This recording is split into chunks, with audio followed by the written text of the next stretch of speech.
Boa noite, pessoal. Vamos começar mais uma live de hoje. Vocês vão gostar. Hoje é dia do administrador.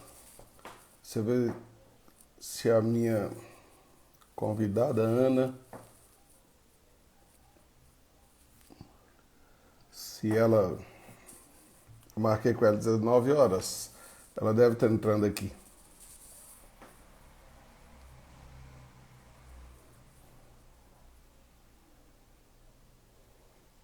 Esperar mais um tempo. A conversa hoje vai ser bacana. Nós vamos conversar dos desafios da administração de empresa, né, dos administradores nessa época que a gente está vivendo. Será que a vida do administrador está melhorando ou está piorando? Vamos... Deixa eu ver se eu chamo a Ana aqui.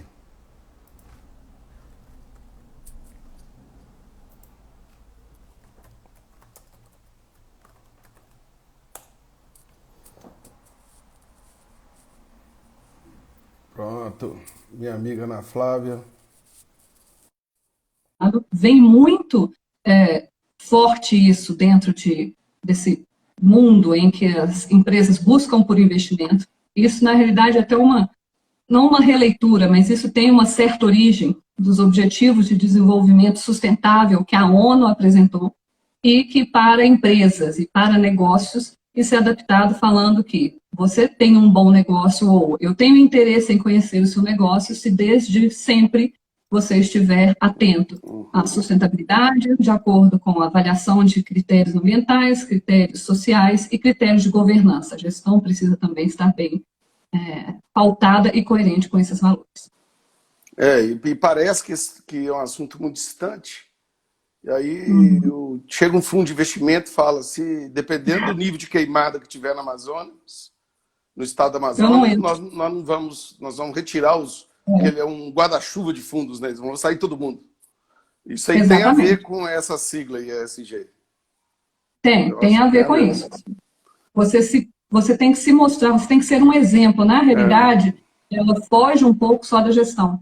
Você, como um negócio sustentável, tem que ser um exemplo de respeito ambiental, social e governamental. A velha máxima da mulher de César, né? Não basta ser honesta. Ela tem que parecer honesta. Porque o Brasil é muito... uma área que eu convivo bem, por causa das nossas iniciativas no agronegócio. A gente sabe que ele tem umas leis mais fantásticas do mundo. E o agronegócio mesmo... Do meio ambiente, né? Lei do... Marco regulatório do meio ambiente. Marco regulatório florestal, né? E cabe a nós mostrarmos que tem isso, que a gente obedece a isso, né? Porque aí aparecem indicadores, às vezes, pontuais, que parece que o mundo está acabando, e a falta de explicar, né, o que é. Mas vamos lá, passando aqui fiz uma lista de perguntas aqui. Nessa sociedade 5.0, que precisa da gestão 5.0, vem aí o administrador 5.0. Ou seja, o que o administrador tem que ser, o que ele tem que se preocupar para ele inserir nesse meio? O administrador, eu costumo dizer que ele é, entre as principais profissões padrão que a gente conhece, o especialista em entender processualmente o todo. Entradas e saídas, o início, meio e fim. E ele tem essa visão global de como guiar alguma coisa. Então, eu acho que o papel do administrador nesse mundo 5.0 é trazer mais objetividade para o mundo e trazer os ganhos de uma visão multidisciplinar. Um administrador, por mais que ele se especialize em alguma das áreas de gestão de negócios, ele ainda assim tem essa visão ampla que precisa ser constantemente trabalhada. Ela não é uma visão que você constrói nos primeiros anos de trabalho. Então, é uma construção que vem com um pouco de experiência. E ele precisa trazer essa experiência para gerar impactos e resultados que mostrem que o todo precisa funcionar para que resultados finais, sejam eles financeiros, sejam eles em pessoas, apareçam. O administrador 5.0 é aquele que traz objetividade e um guia multidisciplinar como um todo. em todos os processos, digamos, chave da organização. Ficou claro, Fica claro quando você pensa em termos de direção, né? Do Sim. diretor. Porque fica muito difícil, eu acho que para mim e para quem nos ouve também, pensar numa grande corporação, né? Você pensar na Fiat, você pensar numa empresa Sim. muito grande. Se você pensar numa empresa menor,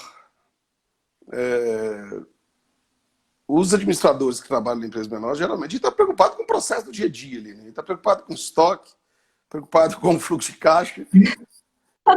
Aí você chega para ele e fala assim, não, deixa eu te explicar uma coisa, agora você tem que virar 5.0. Ele falou, cara, mas eu não fui nem 1, nem 2, nem 3, nem 4, agora eu vou pular direto para 5. Então eu acho que já te atropelaram. É um assunto muito relacionado ao diretor mesmo. Veja bem, quando eu falo de uma visão multidisciplinar, eu não necessariamente tenho que ter uma visão como diretor, uma visão estratégica. Mesmo dentro de um processo, mesmo lidando com o estoque, o papel do administrador é como eu posso trabalhar bem esse processo, tendo uma visão de para quem eu vou entregar as saídas do meu processo para clientes internos e externos, como ela ocorre. Então, é essa autorresponsabilidade, essa visão multidisciplinar é você se entender no todo, mesmo que você não seja responsável pelo todo, como acontece em empresas pequenas. Em empresas grandes, em que você tem grandes diretores, você precisa, sim, de vários braços para cuidar de processos, mas o entendimento de onde você está no todo digamos, deveria ser, pelo menos, uma característica nata do administrador 5.0. Agora, é curioso, é uma categoria de empresários que são os reformadores de pneu. Os reformadores de pneu, que eu costumo dizer que são os invisíveis, né? Sim. Que eu aprendi a trabalhar com eles, uma alegria muito grande, porque eles fazem um trabalho fantástico de reciclagem. Você imaginar que todos os pneus de caminhão desse país são reformados 2 vezes ao ano. De ônibus também. Eu vou repetir. Todos os pneus são reformados 2 vezes ao ano. Então, assim, tem uma turma trabalhando aí que a gente não está vendo ele, não. Né? É um mercado que movimenta 5 bilhões de reais ano. E assim, a indústria que eu conheço, né, mais perto, mais ambientalmente correta, são os reformadores de pneu. Você imagina se eles não reformassem, o que a gente ia fazer com esse tanto de carcaça que a gente tem que jogar fora? Né? Ou mesmo reciclar a carcaça para tapete, para outra coisa assim, que é muito mais difícil. Né?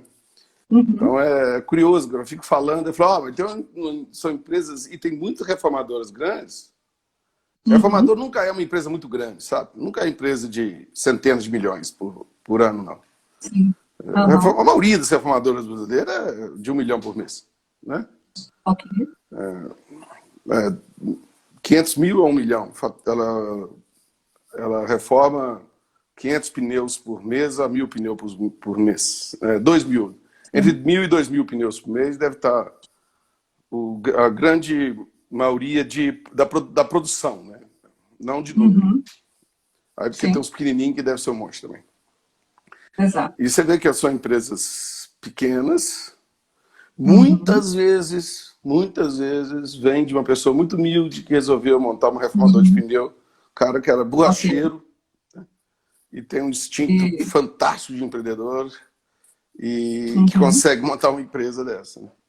É interessante ver falando assim, mas ou seja, até empresas menores dá para se preocupar com esse assunto, né? Porque... Sim, e além de se preocupar com esse assunto, em empresas menores, você vê, eu acho que aí fica mais evidente ainda o papel do administrador, porque nós, se somos especialistas, precisamos nos especializar em ver o todo, a gente precisa também reconhecer o papel dos especialistas, ou aqueles, direcionar equipes e recursos, inclusive humanos, para aquele papel em que eles são melhores mesmo. Então, o administrador ele tem que reconhecer que, sendo especialista no todo, ele pode e corre o risco de pecar em algum ponto muito específico. Então, é para isso que uma equipe ou um gestor que tem uma vasta experiência específica de vendas, de relacionamento, etc., ele precisa ser exaltado. E cabe ao administrador direcionar recursos e não ele ser o melhor recurso em tudo. O grande erro nosso, eu acho que vem daí. Tentar ser bom em todas as áreas vai nos fazer pecar em algum ponto. Então, a gente precisa dessa visão macro, essa visão bem multidisciplinar, entendendo o nosso papel no todo e ajudando, ou inclusive identificando quem tem um papel mais relevante em outras áreas específicas que o nosso braço, com certeza, não vai alcançar. Porque não é fácil, né? Eu costumo dizer que eu estudei 3 coisas, eu estudei um pouquinho na vida, né? Parei para estudar, né? É lógico que estudei outras coisas, mas assim, eu estudei um pouco a mais, pelo menos no ensino formal, né? Ciência e computação, que é a minha primeira formação, matemática e administração de empresas, fiz pós-graduação e tudo. Eu acho a administração extremamente mais difícil que as outras. Muito mais difícil, porque ela é muito ampla e muito difícil de aplicar. Então, eu fico pensando assim, como que é difícil ser administrador? Sim. É difícil. E como é difícil achar também quem consegue romper isso. Né? É romper difícil que eu para falo nós é você estudar esse monte de coisa genérica e falar, agora eu vou aplicar essas coisas que eu estudei. Né? Exatamente. Numa das empresas do grupo, a gente está procurando um executivo. Você vê como que é difícil achar. Como que é difícil. Salário muito bom, bônus, stock option. Assim, vai achar, mas não, já tem 2 meses procurando. Né? Não é fácil. Porque aquele que sabe ler a situação atual e sabe conduzir uma empresa perante uma estratégia que, no caso dessa empresa, que o conselho pediu para ele executar. Né? Entendi. E isso enfiado nessa sociedade 5.0 e ficou bom, hein? Ficou bom. O trabalho está ainda maior para agora. Eu acho muito difícil. Para mim, realmente, eu acho que o maior desafio do administrador é tentar se posicionar. E quando ele tem uma visão do todo, a gente olha para ele e acha que quem vê tudo não vê nada. Então, se posicionar, especialmente quando você sai da faculdade, é muito difícil. É o principal papel do administrador. Por outro lado, eu acho que uma característica, e por isso eu acho que muito coerente com esse 5.0, que todo administrador tem ou deveria ter, é essa adaptabilidade. Sabendo como as coisas se encaixam, ele consegue transitar melhor por alguns pontos, por algumas áreas, e ter essa visão subjetiva. Por exemplo, você me citou aí que na computação, você fez computação e por fim, apesar de todas as dificuldades lógicas, digamos, de um curso de computação, o curso de administração foi um pouco mais amplo. Ele te dá uma visão ampla, ele te prepara para ver o todo, para que depois você se sensibilize. Agora, realmente, não basta um administrador ser um bom executor. A experiência num bom administrador faz toda a diferença e a competência da adaptabilidade. Um administrador precisa entender o seu papel no todo, mas precisa ser um profissional altamente adaptável, porque na nossa vida, no que a gente aprendeu na faculdade, a gente não aprendeu só o 2 mais 2. No meio dos 2 mais 2 tem um monte de questões subjetivas, tem problemas, tem incertezas que a gente precisa lidar com eles. Então, quando ele prova essa adaptabilidade, eu acho que é mais fácil você mostrar para ele impacto, gerar alcance, gerar engajamento através desse perfil administrador. E aí, Ana, o que você acha? Com tanto de ferramenta que tem hoje, bibliografia disponíveis, curso você pode escolher, né? Ficou mais fácil. Ficou mais fácil, não ficou não? Não. Na realidade, eu não sei se ficou mais fácil, não. Porque o que acontece? Todo mundo hoje quer criar. Né? A questão, até essa cultura de startup vem muito de você testar novidades. Mas eu acho que, para não perder o foco no meio de tanta informação, a principal papel, eu acho, não só do administrador, mas eu acho que em qualquer formação você deveria recorrer, é ao conhecimento clássico. Então, na administração, a gente fala de escolas clássicas, ferramentas clássicas, por quê? Se você conhece a ferramenta, um método de referência, digamos assim, é mais fácil adaptá-lo. Até para você criar novas formas de fazer, você tem uma referência que você quer, de certa forma, se espelhar nela, se igualar nela. A gente já conversou uma vez, né, sobre modelos, por exemplo, né, de violinos. Eles têm a corda, aquele tipo de porcos, que é a referência de qualidade. Então, qualquer coisa que venha depois, ela tenta não só imitar, mas ela tenta trazer também as características similares àquela de referência. Então, a referência não se perde. O conhecimento clássico, ele pode ser adaptado, ele pode ser adaptável, ele pode sofrer releituras, mas se você buscar tantas novas siglas, tantas novidades, né? Esse próprio ESG já traz, é uma sigla a mais que a gente pensa ao criar um negócio, você foca ali naqueles novos nomes, mas se esquece de trabalhar o que te levou até ali. E o clássico, gente, ele é clássico e ele continua, digamos, ativo no dia a dia, porque ele é adaptável. Quando a gente fala de ferramentas e métodos clássicos, não só de gestão, de trabalho, medicina, na computação, onde for, a gente fala de processos e métodos amplamente testados. Então, o clássico, ele funciona porque ele já teve o tempo de maturação, de maturidade. Então, observar esse tempo e se guiar por eles, para mim, me parece a melhor saída para um administrador 5.0. Ele não corre o risco de errar. E mesmo que ele se depare depois com outras siglas ou outras formas, ele sabe aquela releitura que está sendo feito ali. O que eu vejo também, tem mais ferramenta para a gente? Tem, muito mais ferramentas. Tem. Porém, Tem. a concorrência também tem essas ferramentas. Então, a dificuldade, a produtividade vai aumentando a cada vez, cada ciclo, né, cada ano. Então, Sim. se a produtividade aumenta e você tem mais ferramentas, isso não quer dizer que ficou mais fácil, isso quer dizer que você tem que usar as ferramentas para você produzir mais. Muito mais Não, mas ferramentas. está mais fácil, porque está mais fácil aprender. Isso é lógico que é mais fácil, né? Está mais fácil conhecer as pessoas, isso está mais fácil. Está mais fácil conversar com as pessoas, isso está mais fácil. Também. Só que é o seguinte, do outro lado, você tem um sapiens para concorrer com você, né? Eu costumo dizer que do outro lado não tem um tigre, não tem uma onça, não tem um leão, porque se tivesse isso, estava fácil demais, né? O que você tem do outro lado é um sapiens, né? Então, espera que trabalhe, estude, monta as suas ferramentas, porque ele vai vir. E eu acho que essa concorrência faz a vida do administrador ficar muito difícil. Ou seja, hoje, cada vez menos administradores produzem mais do que antes. Aquela velha história também. Cada vez menos pessoas produzem mais do que um monte de pessoas. Né? Tanto que a gente vive disso. Você imagina, pessoa, das nossas duas empresas. Né? A W3 oferece tempo de gestão, gestão baixa ali, né? Dos processuais. Rotina. De rotina. E você, a G-Planes, oferece a estratégia. Então, é um casamento das duas, né? Sim. Então, você fala, não, agora eu tenho RP e tem sistema de gestão aqui. Ué. Facilitou, mas o outro lá tem também. Se só você tivesse, você estava bonito mesmo.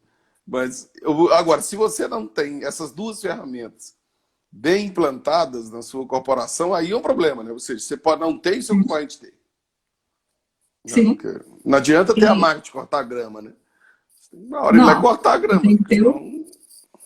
Você tem que ter alguém eficiente por trás. Eu sempre disse, eu acho que já falei com você, que a melhor ferramenta, o melhor robô de análise é o ser humano. Então, se você não tiver por trás desses conteúdos pessoas, e aí não estou falando só de administradores, mas que façam essa roda girar, porque a roda já foi inventada. O que eu acho que dificulta muito a vida hoje, porque é bonito, é diferente, e o Sapiens que está na sua frente, além dele ter o que você tem, ele quer inventar a roda lá e você quer inventar a roda aqui. E se a gente começar a trabalhar com a roda que já foi inventada, só trabalhando para um jeito ela ser cada vez mais eficiente, eu acho que esse caminho parece ser muito mais correto, ele é muito mais tranquilo de ser percorrido. Então, você tem aí duas dificuldades. Colocar todas essas tecnologias, essas ferramentas que estão nas suas mãos e na mão do concorrente, para rodar, mas trazer ali ganhos analíticos, ganhos de sugestivos, ganhos subjetivos, que fazem toda a diferença no resultado final. Ter um ERP não é garantia de nada. Ter o G-Planes não é garantia de sucesso. O que você tem de garantia é executar o que você previu ou o que você desenhou como modelo de processo nesses softwares. Me ajuda a lembrar aqui das ferramentas artefatos para Sim. gestão aqui, Ana. A gente tem o famoso PDCA, né? Esse eu gosto Sim. muito, uso demais. Tem o BSC. O que mais a gente tem de outras ferramentas desse nível aí? Olha, a gente fala muito de OKR. A OKR é uma você tem agora metodologias ágeis. Tem, nada mais. Quando a gente fala em gestão, você tem Márcia, eu costumo dizer BPM, você tem tem PMI, né, gestão de projetos. o PMBOK, boas práticas de gestão. Você tem... Não, você tem agora também boas práticas de gestão financeira, eu não me lembro a sigla aqui agora. Tem instituto assim, para tudo. Tem instituto para tudo. Os americanos vão criando instituto para tudo. E a gente depois cria um instituto de releitura aqui no Brasil. Aí a pergunta que eu te faço para a gente terminar a nossa conversa é simples. Sim. Como é que o cara escolhe quais ferramentas vai trabalhar? Simples. Chega uma hora, eu você tem que escolher. Eu estou lendo um livro fantástico, muito bom. Qual? Um amigo meu me indicou que chama Scaling Up. É muito bom, mas assim, ele sugere um monte de ferramenta de gestão estratégica e acompanhamento, e aquilo, a ferramenta, para mim, só tem naquele livro, que ele mostra a planilha lá e tem os formulários. Assim, eu apego aquilo e aplico no Gplans. Eu uso no Gplans, mas é uma metodologia também de gestão, no caso ali, gestão estratégica. Quando você pensa em gestão... É porque você tem que escolher chega um ponto que você fala assim, ó, agora eu vou aprender os clássicos aqui, que são, sei lá, possivelmente esses que eu falei, mas você tem que saber qual você vai usar mais, qual você vai usar menos, que momento você escolhe a ferramenta, que momento você escolhe outra. Quando a gente fala em gestão, eu costumo dizer o seguinte, a gestão é constituída não só de ferramenta, como também de método. Qual a diferença? Método é metodologia, ou manual, ou a ideia de como fazer. Mas ele não te garante uma execução. A ferramenta é aquilo que garante que o método, o manual, vai ser colocado em prática. Tá? Então, a televisão é uma ferramenta que exibe todos os programas, e você tem um manual da televisão, por exemplo, que te fala como ela faz isso. Qual que é o sinal, HD, etc. Na prática, quando você fala em qualquer forma de gestão, eu sempre incentivo isso. Primeiro, pense num método. Como você quer trabalhar? Dentro da realidade de estratégia, o método mais aceito é o BSC. Por quê? Ele entende que você tem que avaliar o seu negócio, a sua organização, não só sob um ponto de vista financeiro. Há outros campos de visão, perspectivas que vão gerar muito impacto na sua empresa, que é a gestão de pessoas, do aprendizado, processos ou qualidade, o mercado, para depois você chegar em resultados financeiros. E muitas dessas ferramentas que a gente vê hoje, o próprio OKR, nada mais é do que a releitura da metodologia BSC de uma forma mais ágil. A gente conversou sobre isso até num bate-papo que eu fiz comigo, em que ele, digamos, trimestralmente, por exemplo, você muda objetivos e indicadores, você replaneja isso trimestralmente. E é a metodologia que foi mais divulgada, ou mais conhecida por ser trazida pela Google. Então, o BSC, para mim, é referência em estratégia, e OKRs e outros similares são releituras desse. Quando a gente fala em ferramenta, eu acho que a primeira ferramenta a se pensar, e eu gosto do PDCA, é porque ele se aplica em qualquer campo da sua vida, em qualquer área de gestão. Você tem que planejar o que você vai fazer, você precisa executar, colocar isso em prática, você precisa verificar se essa prática foi eficiente, e você precisa agir e aprender com isso. Então, mesmo como pessoa, a gente passa por esse ciclo, às vezes, até sem querer.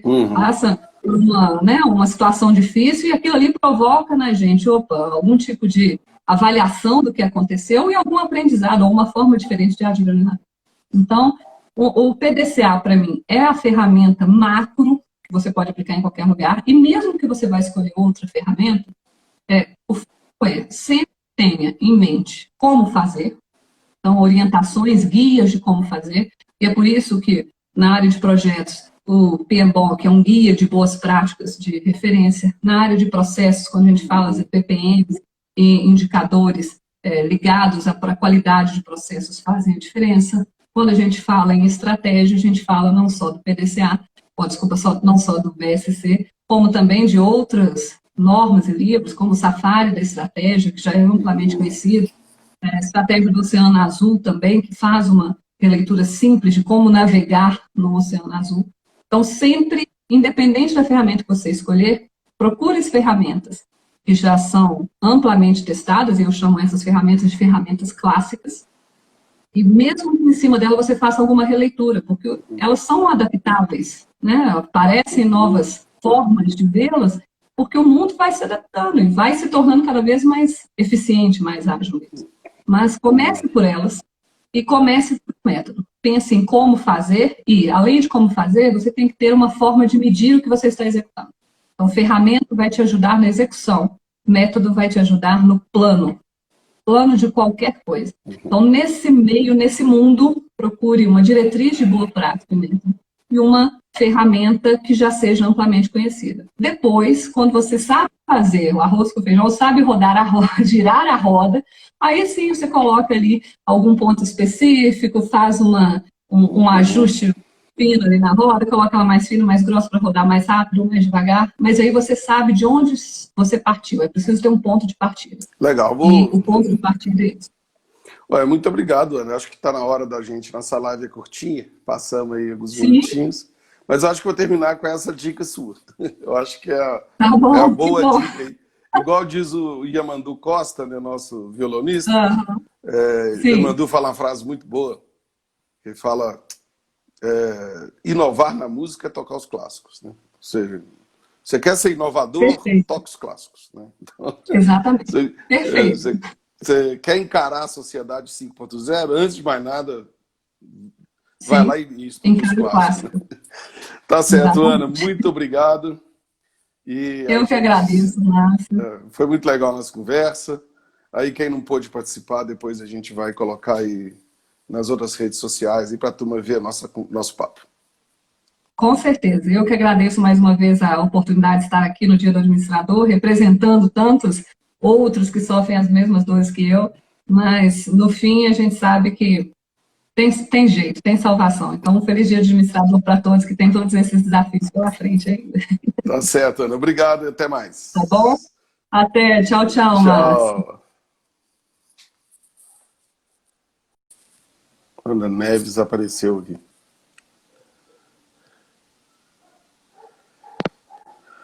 Ouve bem? E aí, Ana? Tudo bem? Tudo ótimo, e você? Tudo jóia. Você já consegue me ouvir bem? Eu tô te ouvindo. Ajustando o som. Tá? Eu tô te ouvindo bem. Você tá me ouvindo bem também? Estou. Vou até colocar aqui um fone também para ficar mais fácil. Tô ouvindo super bem. Outro dia eu estava pensando em cortar esses fios aqui para ficar aquele fone pequenininho. Aí falaram comigo que se eu cortar ele não funciona. Mais ou menos isso. Também tive esse mesmo problema, mas não adaptei com os outros fones o tempo todo no ouvido, não. Eu vou cortar o meu, então. Ô, gente, vamos conversar. Você pode tentar, mas não corta não. Espera um pouquinho. Espera a live acabar. Tá bom, depois da live eu faço teste, então. Então, beleza. Pessoal, hoje nós vamos conversar nossa live, o nosso diálogo, gestão e tecnologia. Hoje eu trago aqui a Ana Neves, administradora, pós-graduada, trabalhou em grandes empresas. E hoje a gente tem a alegria que ela é uma das executivas de uma das empresas do Grupo Liquicom. Ou seja, nós somos irmãos, vamos dizer assim. Eu trabalho na W3 e a Ana é a diretora da empresa G-Planes.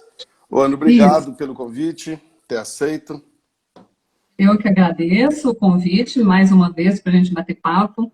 É sempre bom a gente trocar um pouquinho de experiência e conversar um pouco mais, mas de uma forma mais leve sobre o nosso trabalho, porque papel de gestor, papel de CEO não é fácil.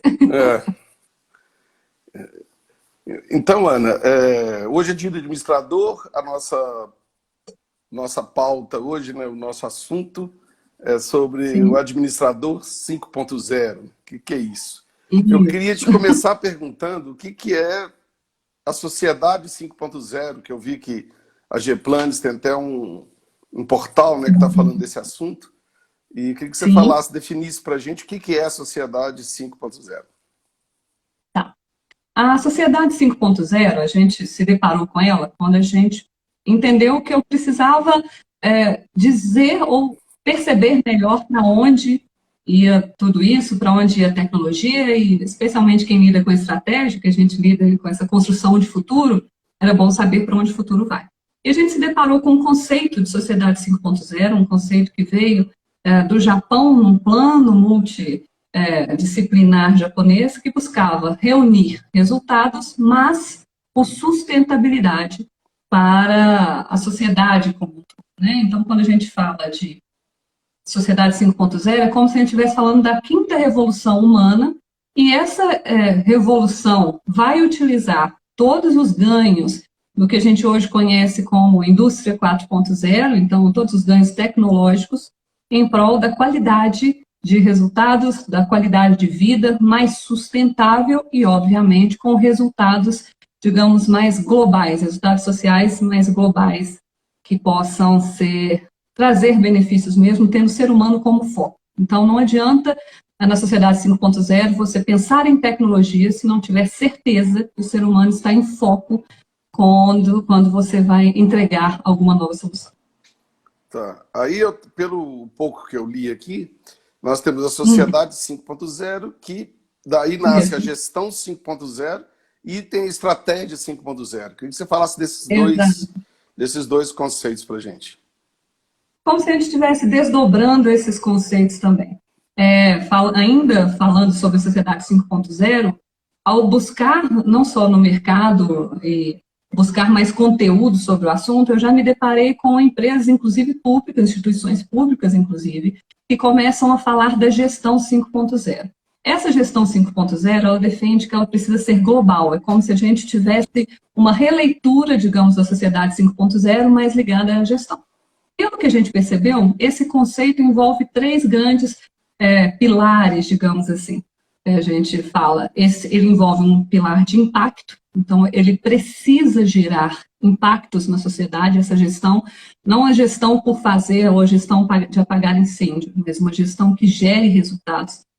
Ela precisa de engajamento, então uma gestão que você precisa motivar e engajar pessoas para contribuírem com ela, e especialmente eficiência, que é onde entra muito esse lado da tecnologia para discutir.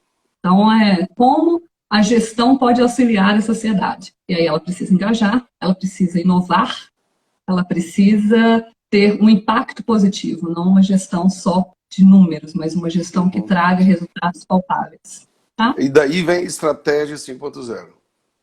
Exatamente. A gestão é um conceito muito amplo. Então, quando a gente faz uma releitura da gestão, e aí dentro das principais áreas da gestão, a estratégia como cérebro de tudo isso, ou como guia da gestão, ela precisa também se adaptar. E vendo a estratégia, a necessidade das empresas, né, que não só as que trabalham conosco, mas vendo muito dessas dores que a gente avalia por aí, a estratégia 5.0 se mostrou também como uma necessidade vital em que a gente pudesse trazer tecnologia, mas trazer mais entendimento da estratégia para toda a equipe. Então, se a gestão 5.0 ela tem alguns pilares dela que falam do engajamento, inclusive, e da inovação, a estratégia 5.0 precisa também seguir um caminho ou definir seu papel. E o papel dela ela precisa ser objetiva, descomplicada, pensar simples na estratégia. Ela precisa de alcance, então alcançar todos os envolvidos que desenvolvem, que colocam em prática essa estratégia. E o terceiro ponto da estratégia 5.0, para mim, é o mais importante, é a adaptabilidade. Você precisa garantir um guia, como se fossem boas práticas, mas que se adaptem a diferentes realidades, diferentes tamanhos, pequenos, médios ou grandes, e diferentes segmentos também de atuação. Então, acho que é uma releitura da gestão, mas precisa ser mais objetiva, porque ela é o guia, inclusive, de outras áreas da gestão. É engraçado ver a adaptabilidade, né? Você pega todo mundo fala, vence o que mais se adapta, né? Exatamente. Então, mas essa estratégia que se adapta é a estratégia que se adapta à mudança de cenário. Exatamente. Diferentes realidades que ela tem que ser adaptável a diferentes cenários e adaptável à realidade de empresas distintas. Ela precisa ser um bom guia que facilite a adaptação a qualquer mudança, mesmo que subjetiva, que a empresa ou o negócio enfrente. E eu lembro de uma reunião que eu fiz lá na Fundação Ezequiel Dias, onde começou o Geplanes, né? Nosso primeiro parceiro até hoje, foi né? o primeiro cliente nosso. E as técnicas, as profissionais que trabalhavam lá, falavam que pensavam, tinha que fazer uma estratégia pensando em cenários. Eu falei, mas o que é cenário? Eu falei assim, se cair uma bomba aqui, aí o cenário não é o mesmo mais. Né? E eu falei, gente, que cair bomba vai ter uma ideia mais esquisita, né? Você pensar no caos, né? Aí eu lembrei da Covid agora, foi a bomba, né? Foi o meteoro. Né?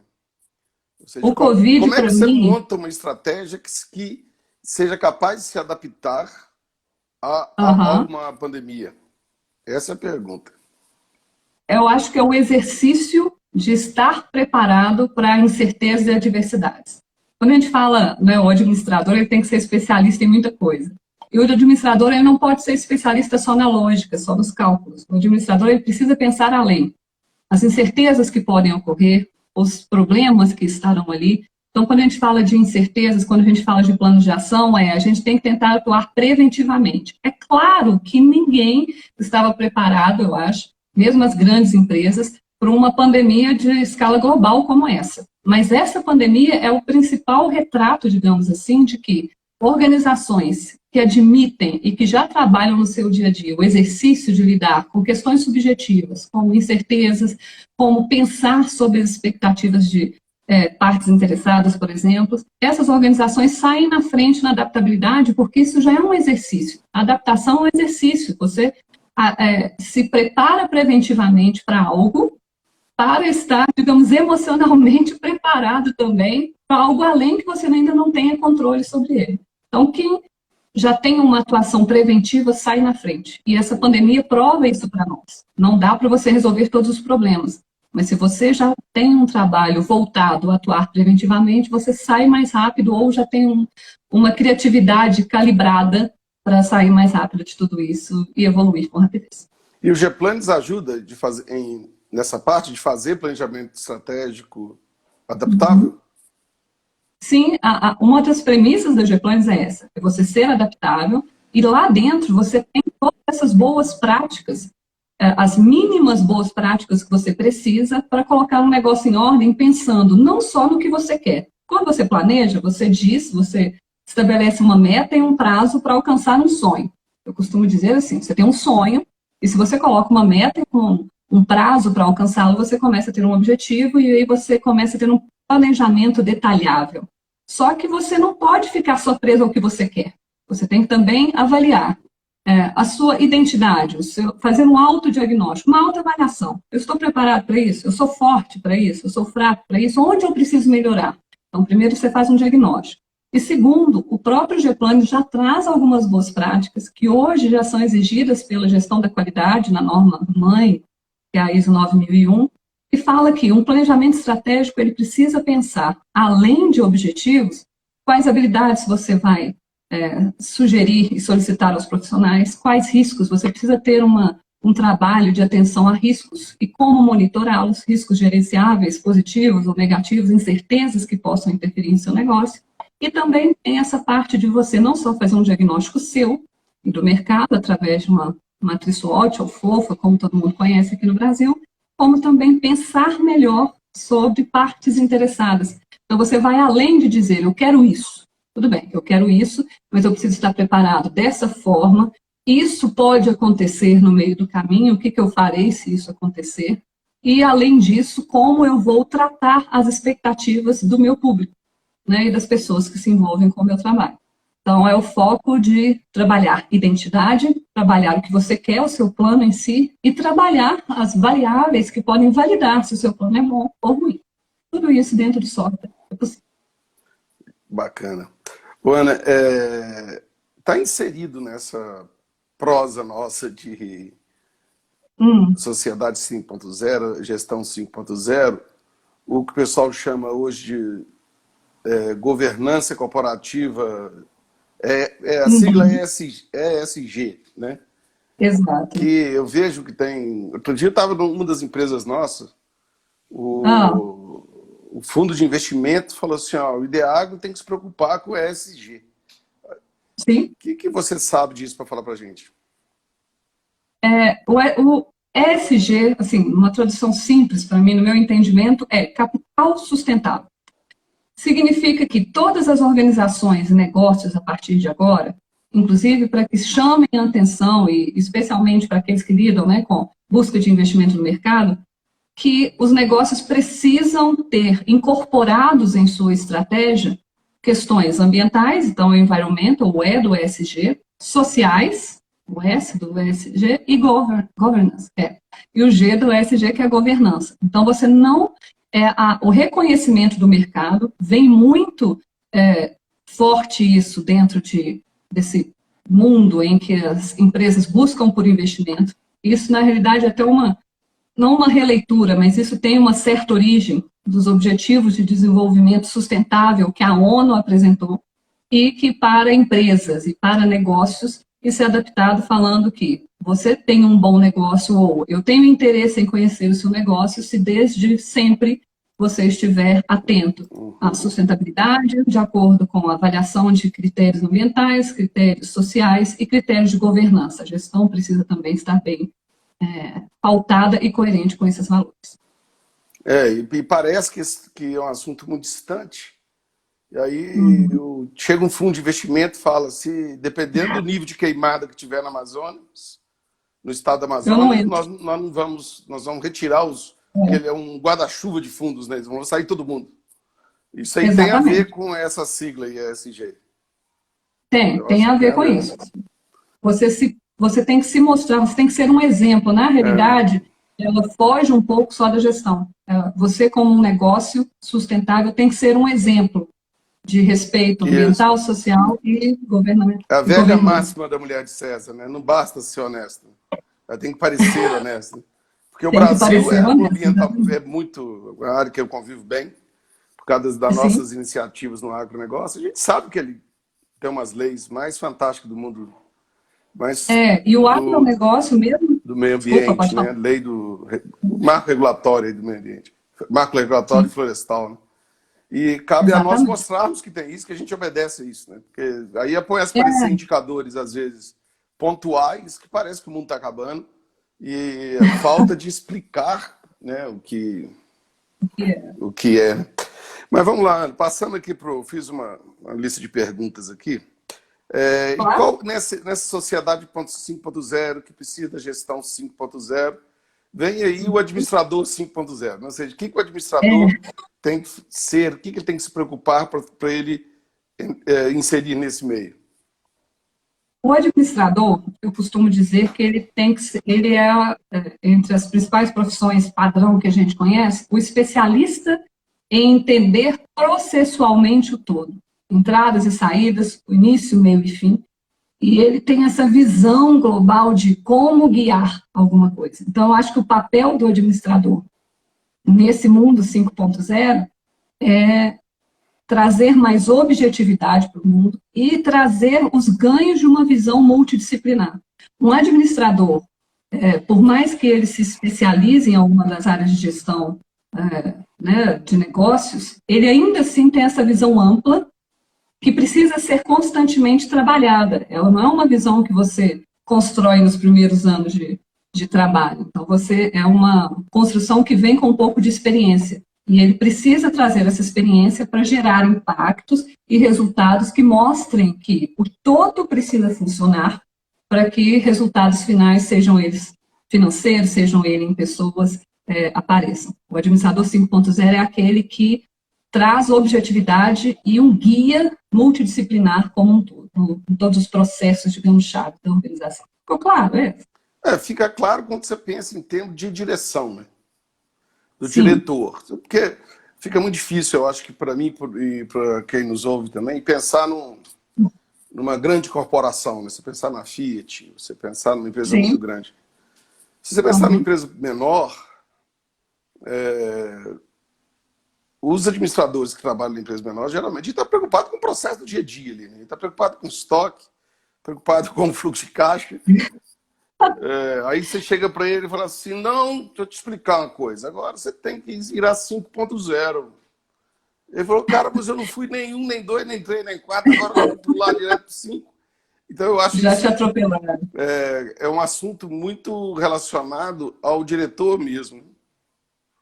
Veja bem, quando eu falo de uma visão multidisciplinar, eu não necessariamente tenho que ter uma visão como diretor, uma visão estratégica. Mesmo dentro de um processo, mesmo lidando com o estoque, o papel do administrador é como eu posso trabalhar bem esse processo, tendo uma visão de para quem eu vou entregar as saídas do meu processo para clientes internos e externos, como ela ocorre. Então, é essa autorresponsabilidade, essa visão multidisciplinar é você se entender no todo, mesmo que você não seja responsável pelo todo, como acontece em empresas pequenas. Empresas grandes, em que você tem grandes diretores, você precisa, sim, de vários braços para cuidar de processos, mas o entendimento de onde você está no todo digamos, deveria ser, pelo menos, uma característica nata do administrador 5.0. Agora, é curioso, é uma categoria de empresários que são os reformadores de pneu. Os reformadores de pneu, que eu costumo dizer que são os invisíveis, né? Sim. Que eu aprendi a trabalhar com eles, uma alegria muito grande, porque eles fazem um trabalho fantástico de reciclagem. Você imaginar que todos os pneus de caminhão desse país são reformados 2 vezes ao ano. De ônibus também. Eu vou repetir. Todos os pneus são reformados 2 vezes ao ano. Então, assim, tem uma turma trabalhando aí que não está vendo ele, não. Né? É um mercado que movimenta 5 bilhões de reais ano.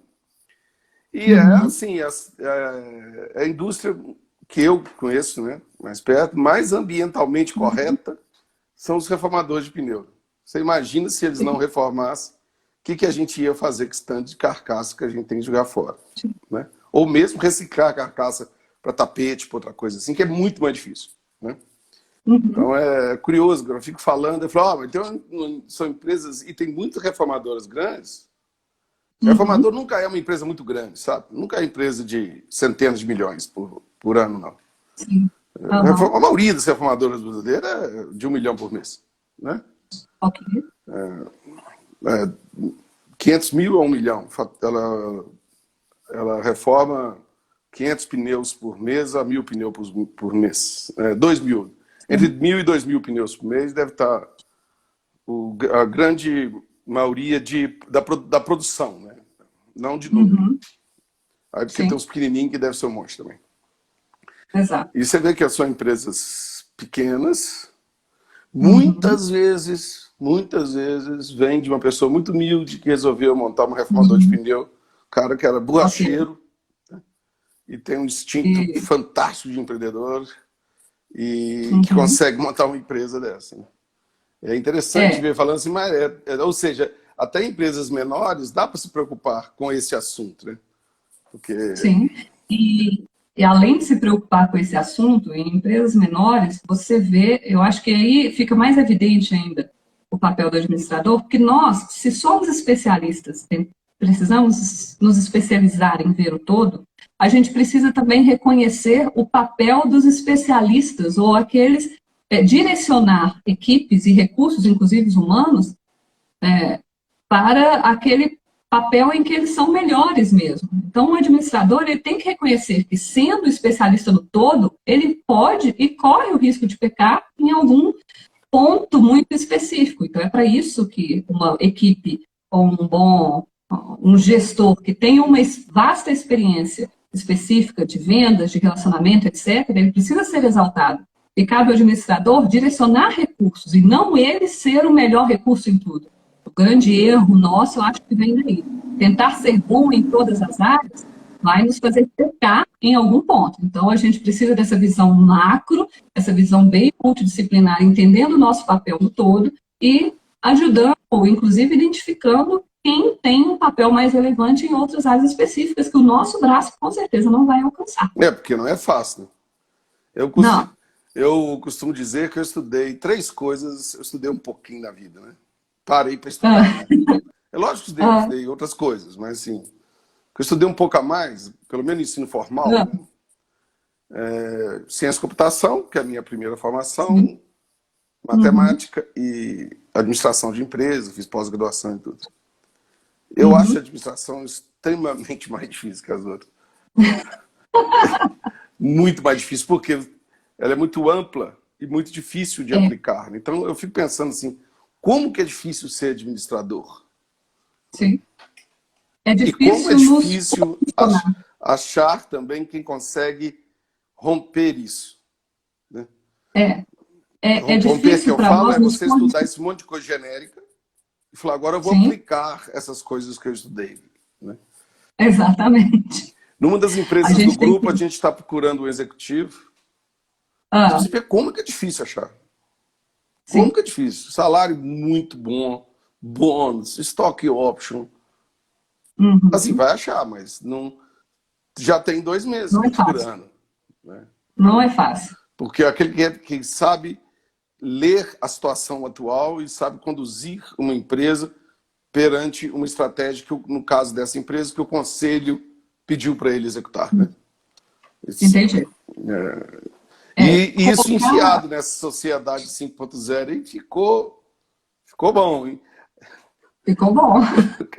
O trabalho está ainda maior para agora. Eu acho muito difícil. Para mim, realmente, eu acho que o maior desafio do administrador é tentar se posicionar. E quando ele tem uma visão do todo, a gente olha para ele e acha que quem vê tudo não vê nada. Então, se posicionar, especialmente quando você sai da faculdade, é muito difícil. É o principal papel do administrador. Por outro lado, eu acho que uma característica, e por isso eu acho que muito coerente com a estratégia 5.0, que todo administrador tem ou deveria ter, é essa adaptabilidade.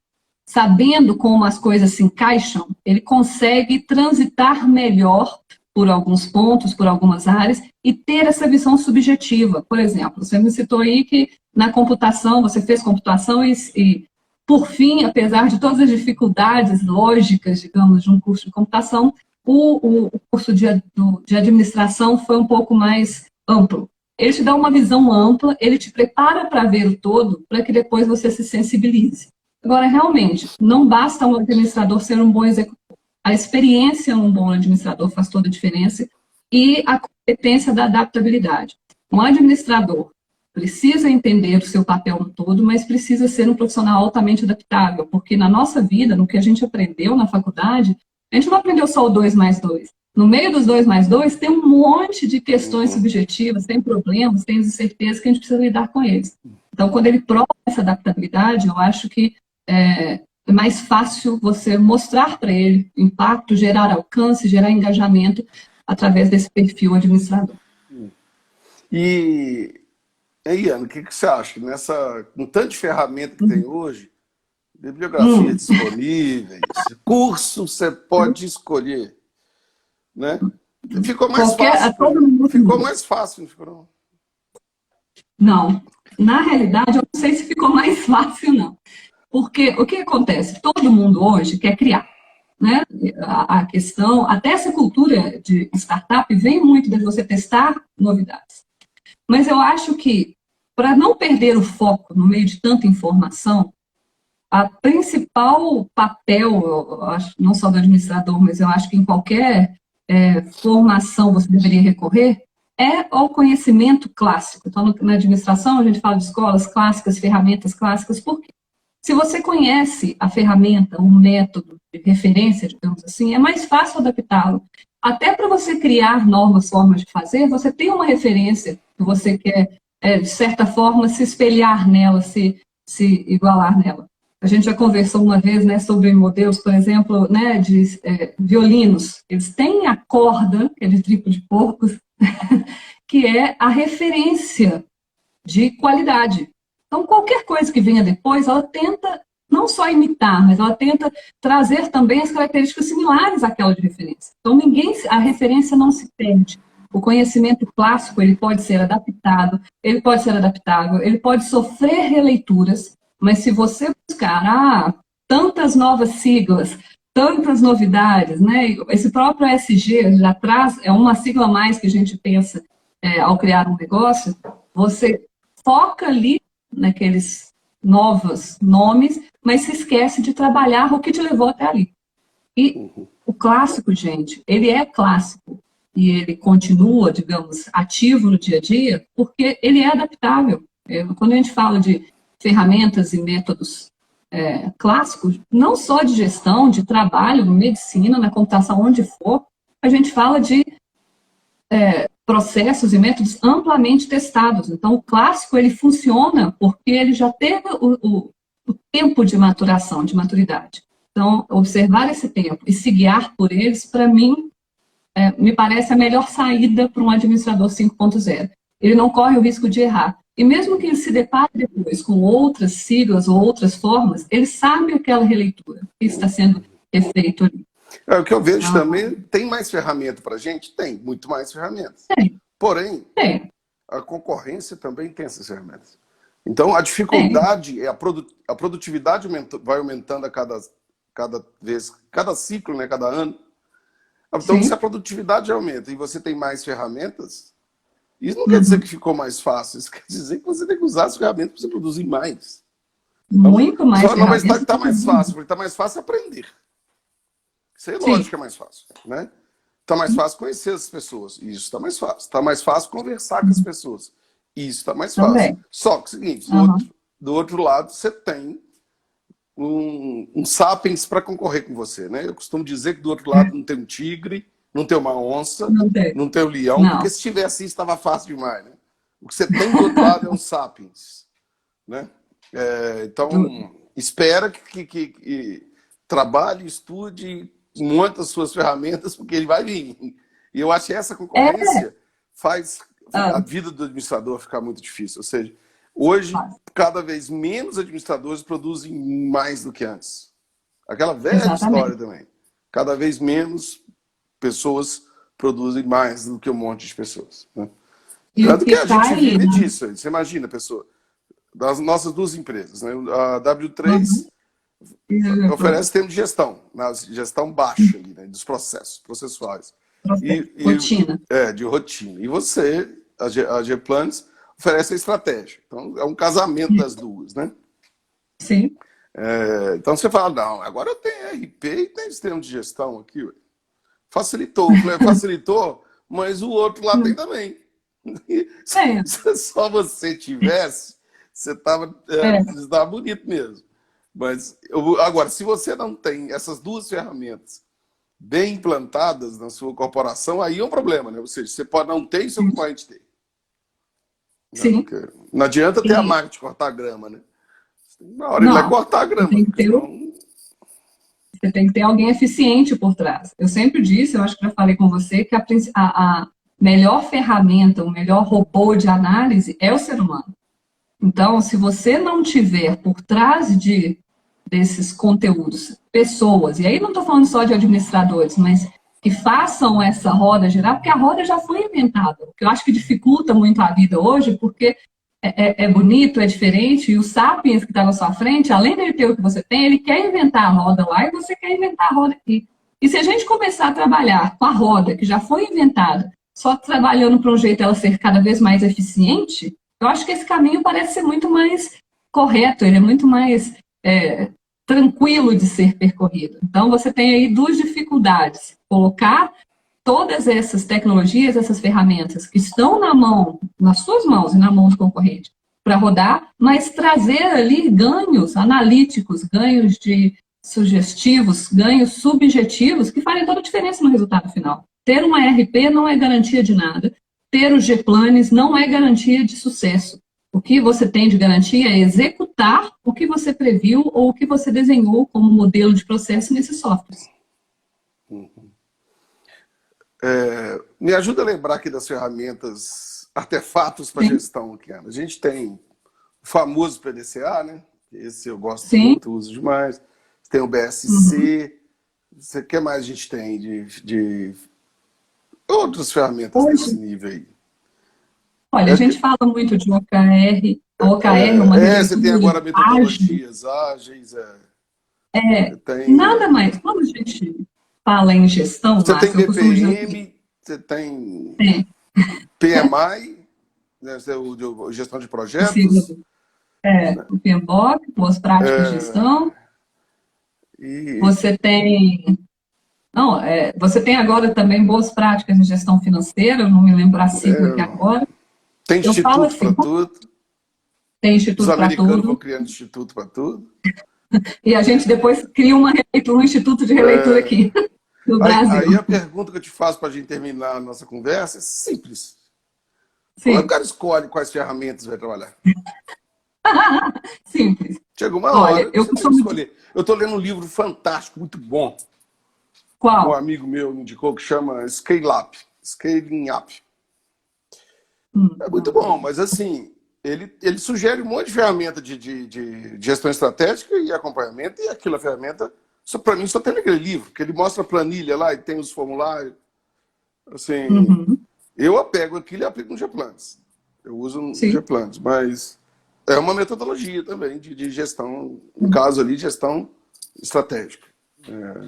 Quando O cara você pensa escolhe. em gestão... É porque você tem que escolher chega um ponto que você fala assim, ó, agora eu vou aprender Sim. os clássicos aqui, que são, sei lá, possivelmente Eu quero esses esse. que eu falei, mas você tem que Sim. saber qual você vai usar mais, qual você vai usar menos, que momento você escolhe a ferramenta, que momento você escolhe outra.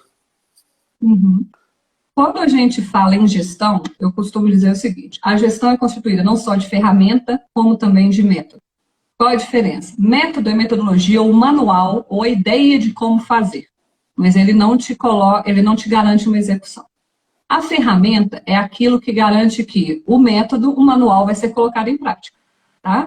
Então, a televisão é uma ferramenta que exibe todos os programas, e você tem um manual da televisão, por exemplo, que te fala como ela faz isso. Qual que é o sinal, HD, etc. Na prática, quando você fala em qualquer forma de gestão, eu sempre incentivo isso. Primeiro, pense num método. Como você quer trabalhar?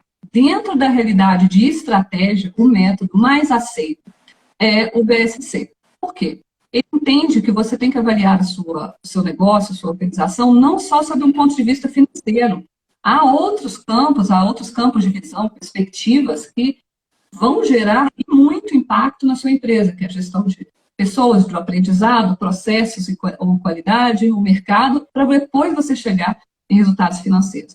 E muitas dessas ferramentas que a gente vê hoje, o próprio OKR, nada mais é do que a releitura da metodologia BSC de uma forma mais ágil.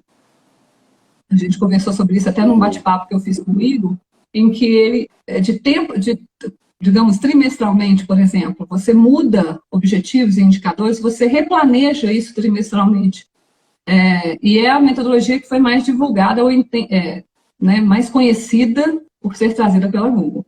Então, o BSC, para mim, é referência em estratégia, e OKRs e outros similares são releituras desse.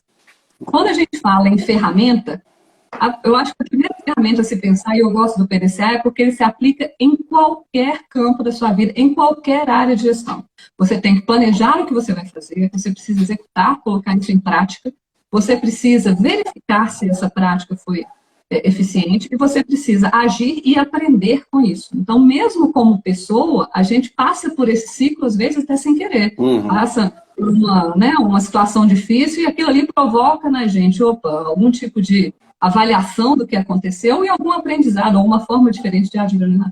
Então, o PDCA, para mim, é a ferramenta macro que você pode aplicar em qualquer lugar, e mesmo que você vá escolher outra ferramenta, sempre tenha em mente como fazer, então, orientações, guias de como fazer, e é por isso que, na área de projetos, o PMBOK é um guia de boas práticas de referência. Na área de processos, quando a gente fala de PPMs e indicadores ligados para a qualidade de processos, fazem a diferença. Quando a gente fala em estratégia, a gente fala não só do PDCA, não só do BSC, como também de outras normas e livros, como o Safari da Estratégia, que já é amplamente conhecido, a Estratégia do Oceano Azul também, que faz uma releitura simples de como navegar no Oceano Azul.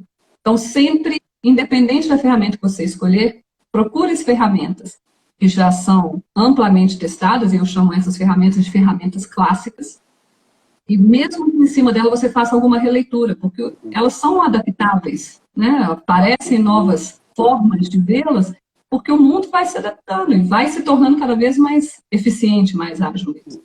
Mas comece por elas e comece por método. Pense em como fazer e, além de como fazer, você tem que ter uma forma de medir o que você está executando. Então, ferramenta vai te ajudar na execução, método vai te ajudar no plano de qualquer coisa. Então, nesse meio, nesse mundo, procure uma diretriz de boa prática mesmo e uma ferramenta que já seja amplamente conhecida. Depois, quando você sabe fazer o arroz com feijão, sabe rodar a roda, girar a roda, aí sim você coloca ali algum ponto específico, faz um ajuste fino ali na roda, coloca ela mais fina, mais grossa para rodar mais rápido, mais devagar, mas aí você sabe de onde você partiu, é preciso ter um ponto de partida. Legal. E o ponto de partida é isso. Ué, muito obrigado, Ana. Acho que está na hora da gente, nossa live é curtinha, passamos aí alguns minutinhos, mas eu acho que vou terminar com essa dica sua. Eu acho que tá bom, é a boa dica aí. Igual diz o Yamandu Costa, né, nosso violonista, Yamandu fala uma frase muito boa, ele fala... inovar na música é tocar os clássicos, né? Ou seja, você quer ser inovador, toca os clássicos, né? Então, exatamente. Perfeito. Você quer encarar a sociedade 5.0, antes de mais nada, vai lá e estuda os clássicos. Né? Tá certo, exatamente. Ana, muito obrigado. E eu que agradeço, Márcio. Foi muito legal a nossa conversa. Aí quem não pôde participar, depois a gente vai colocar aí nas outras redes sociais e para a turma ver nosso papo. Com certeza. Eu que agradeço mais uma vez a oportunidade de estar aqui no Dia do Administrador, representando tantos outros que sofrem as mesmas dores que eu, mas no fim a gente sabe que tem jeito, tem salvação. Então, um feliz Dia do Administrador para todos que têm todos esses desafios pela frente ainda. Tá certo, Ana. Obrigado e até mais. Tá bom? Até. Tchau, tchau, Márcio.